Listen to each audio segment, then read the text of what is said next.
Episode start होता है तो मू किंग इसे अपने साथ लेकर जाने लगता है। तो पूरे रास्ते अपना दिल हल्का करने के लिए वो चीखती हुई जा रही होती है। अब ये लोग क्लब आ जाते हैं। रावशेंग खुश हो रहा होता है कि पहली बार इसके ग्रैंडफादर ने इसे कोई जिम्मेदारी दी, मगर मू किंग बहुत चालाक होता है। वो समझ जाता है कि ये रिस्पॉन्सिबिलिटी हमें मिस्टर ऊ ने नहीं दी, बल्कि मिस्टर ग्लासेस ने दी है, जानबूझकर, ताकि हमारा दिमाग कीजिन में लगा रहे और इनके मामलात में टांग ना अड़ाए।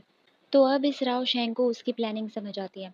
अब इतने में ही इनकी नज़र जब कीजिन पर पड़ती है तो कोई शख्स उससे खूब पिट रहा होता है, क्योंकि वो उसके साथ फ्रीज हो रहा था। वो छोड़ ही नहीं रही होती और उस पर चीज़ें मारने की कोशिश कर रही होती है, मगर मुकिंग उसे ज़बरदस्ती पकड़ के वहाँ से ले जाता है। तो वो उल्टा उसी पर चिल्लाने लगती है कि तुमने उसे मारा क्यों नहीं, उल्टा वहाँ खड़े होके तमाशा क्यों देख रहे थे। तो मुकिंग कहता है कि तुम्हें मेरी ज़रूरत ही नहीं पड़ी, तुमने वैसे ही मार मार के उसका कीमा तो बना ही दिया था। अब मुकिंग रावशेंग को कहने लगता है कि मुझे कहीं जाना है, इसीलिए तुम कीजिन को घर ले जाओ, मगर वो उसे जाने नहीं देती, ये कह के कि तुम मेरे बॉडीगार्ड हो, वो नहीं।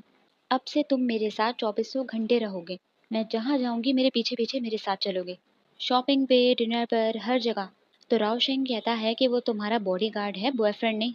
तो वो उसे चुप करा देती है कि तुम चुप रहो, मगर फिर भी मुकिंग नहीं सुनता और चला जाता है उसको उसके हवाले करके, और लियू के पास आ जाता है क्योंकि आज मुकिंग की बर्थडे होती है।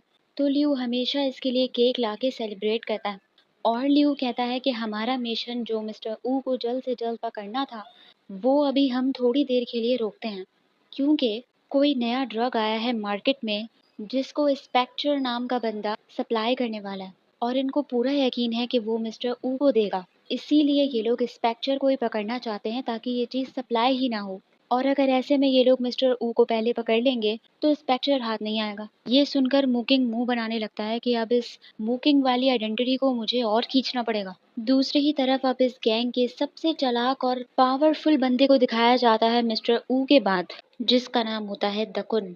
मिस्टर ऊ का सबसे खास और ट्रस्टेड बंदा। सारे सेल्स के काम इसी के हाथों में होते हैं, और ये मिस्टर ग्लासेस इसके साथ मिला हुआ होता है। इन दोनों की ही आंखों में ली रावशेंग और मुकिंग खटक रहे होते हैं, क्योंकि ये नहीं चाहते कि इनसे ऊपर कोई आए। असल में ये लोग आपस में ही लड़े होते हैं पोजीशन के लिए। रावशेंग तो इनके लिए इजी था, मगर मुकिंग इनसे हैंडल नहीं हो रहा होता। इसीलिए ग्लासेस उसे कीजिन की जिम्मेदारी दे देता है ताकि वो उसी में ही लगा रहे। उसके बगैर तो रावशेंग कुछ भी नहीं है। दूसरी ही तरफ मुकिंग जब अपने रूम में आता है तो कीजिन उसके रूम में पहले से ही सो रही होती है, और उसका होलिया कुछ ठीक नहीं होता। इतने में वहीं से रावशेंग भी आता है और उसका होलिया भी कुछ ठीक नहीं होता। ये देखकर मुकिंग शॉक हो जाता है कि कहीं तुम दोनों ने वो गलत समझने लगता है। तो रावशेंग उसे फौरन अपनी बेगुनाही का सबूत देता है कि जैसा तुम सोच रहे हो वैसा तो बिल्कुल भी नहीं है। असल में इसने इतनी ड्रिंक पी ली थी कि ये ड्रंक हो गई थी, इसीलिए मैंने इसके कपड़े वगैरह चेंज कर दिए थे। ये सुनकर वो और शॉक हो जाता है कि क्या मतलब है कि तुमने इसे टच किया। रावशेंग कहता है कि मुझे मरना थोड़ी है, मैंने इसके लिए केयर टेकर बुलाई थी। तो मुकिंग कहता है कि तुमने बिल्कुल ठीक किया। अगर तुम्हें अपनी जिंदगी प्यारी है ना, तो इसे कभी टच मत करना, क्योंकि मिस्टर ऊ की ये इकलौती बेटी है। अगर इसे कुछ हुआ तो वो इसे नहीं छोड़ेगा। मगर फिर भी रावशेंग अपनी हरकतों से बाज नहीं आ रहा होता कि ये वैसे है बहुत प्रिटी, और उसे टच करने की कोशिश करने लगता है। मुकिंग पहले उसे वार्निंग देने लगता है कि मैंने जो तुम्हें कहा वो तुम्हें समझ नहीं आया, इससे दूर आओ। तो वो उसे कमरे से बाहर निकाल देता है और खुद उसे अपने रूम में लिटा देता है, और बड़ी मुश्किलों से उससे अपनी जान छुड़ा कर आता है, क्योंकि वो उसका हाथ छोड़ ही नहीं रही होती। अब मुकिंग फौरन रावशंग के रूम में घुस जाता है कि अब मैं यहाँ सोऊंगा। तो वो चिल्ला रहा होता है और उसे अपने रूम से बाहर निकाल रहा होता है। वैसे तो मुकिंग का निकलने का कोई इरादा नहीं होता, मगर उसे अपना फ़ोन नहीं मिल रहा होता। तो वो ढूंढने के लिए ये वापस से अपने रूम में जब जाता है तो रावशंग इसके रूम का दरवाज़ा बाहर से लॉक कर देता है कि अब तुम वही कीजिन के साथ ही रहोगे। अब मुकिंग को अपना मोबाइल अपने रूम में ही मिलता है, मगर कीजिन उसके ऊपर सो रही होती है। तो वो 15 मिनट तक उससे वो मोबाइल निकालने की कोशिशों में लगा रहता है। आखिरकार बड़ी मुश्किलों से ले ही लेता है। अब ये अपने मोबाइल से रोंगयू की पिक्चर को दिल पे पत्थर रख के डिलीट कर देता है, क्योंकि वो तो रही नहीं और इसे मूव ऑन तो करना ही पड़ेगा। दूसरे दिन सुबह रावशेंग इसे छेड़ने लगता है कि मैंने तुम्हें अच्छी अपॉर्चुनिटी दी थी उसके साथ टाइम स्पेंड करने की, यहाँ तक कि तुम्हारे रूम का दरवाज़ा भी खोल दिया था, मगर फिर भी तुम बाहर नहीं आए। तो मुकिंग कहता है कि मैं तुम्हारी तरह नहीं हूँ कि फालतू हरकतों में वक्त जाया करूँ।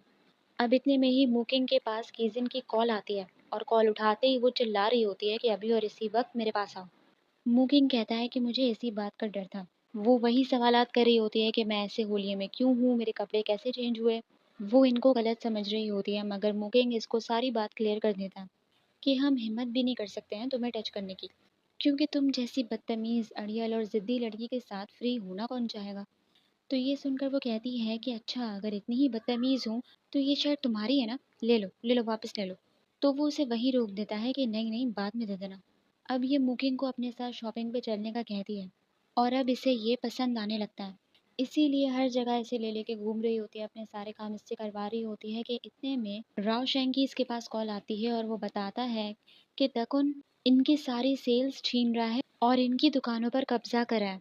तो मुकिंग कहता है कि अभी वो पावरफुल है, हम उससे अभी पंगे नहीं ले सकते, इसीलिए पहली फुर्सत में हमें स्कॉर्पियन टीम को उठा के फेंकना होगा, तभी हमारी वैल्यू होगी।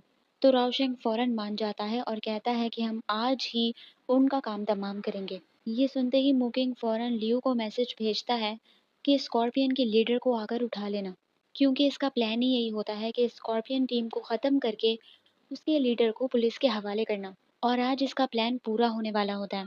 ये लोग पहुंच जाते हैं स्कॉर्पियन के लीडर के पास और पहले तो इसे पागल बना रहे होते हैं कि हम तुम्हारे साथ मिलके बिजनेस करना चाहते हैं और उसके लिए बहुत सारे गुड्स लेकर आते हैं। वो इनकी बातों में आ जाता है और जैसे ही इनके गुड्स अपनी फैक्ट्री में भिजवाता है तो पता चलता है कि राव शेंग और मुकिंग ने अपनी पूरी टीम को ट्रक में बिठाया हुआ होता है कि फैक्ट्री पहुंचते ही वहां के लोगों पर हमला कर देना। तो वो लोग वैसा ही करते हैं। जैसे ही मुकिंग और रावशंक को पता चलता है कि वो लोग उसकी फैक्ट्री में पहुंच गए हैं तो ये लोग इसे भी पकड़ लेते हैं। अब मुकिंग बड़ी चालाकी से रावशंक को रोकने की कोशिश कर रहा होता है कि इसे जान से ना मारो, हम इसे समंदर में फेंक देते हैं। वो तो जरिया बनाने की कोशिश कर रहा होता है कि पुलिस वालों के हाथ ये लग जाए, मगर रावशंक नहीं सुनता। वो कहता है कि इतना टाइम वेस्ट करने की क्या जरूरत, और 4-5 गोलियां मार के उसका काम वहीं तमाम कर देता है। ये देखकर रावशंक शॉक हो जाता है, उसका खून खौलने लगता है रावशंक पर कि उसकी इतनी बड़ी मेहनत वेस्ट चली गई। और मुकिंग के कहने पर पुलिस वहां पहुंच जाती है, उसको हर जगह तलाश करते हैं, मगर इन्हें उसकी डेड बॉडी ही मिलती है। मुकिंग लियू को बता देता है कि सब कुछ प्लान के हिसाब से ही चल रहा था, मगर रावशंक की वजह से सब कुछ खराब हो गया। तो लियू कहता है कि कोई बात नहीं, इसमें तुम्हारी कोई गलती नहीं है।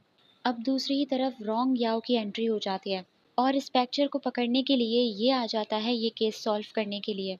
और ये बात लियू मुकिंग को बता देता है कि अब से तुम्हारे साथ ये मिशन सॉल्व रोंग याओ करेगा, तो तुम दोनों को कोऑपरेट करना है और अपने पर्सनल मसले मसाइल को मिशन पर इफेक्ट होने मत देना। तो ये सुनकर वो शॉक हो जाता है और यही एपिसोड ख़त्म हो जाता है। तो आप लोग मुझे बताइए आप लोगों को एपिसोड कैसी लगी। लाइक कीजिए, सब्सक्राइब कीजिए और कमेंट भी कर लीजिए। Thank you so much.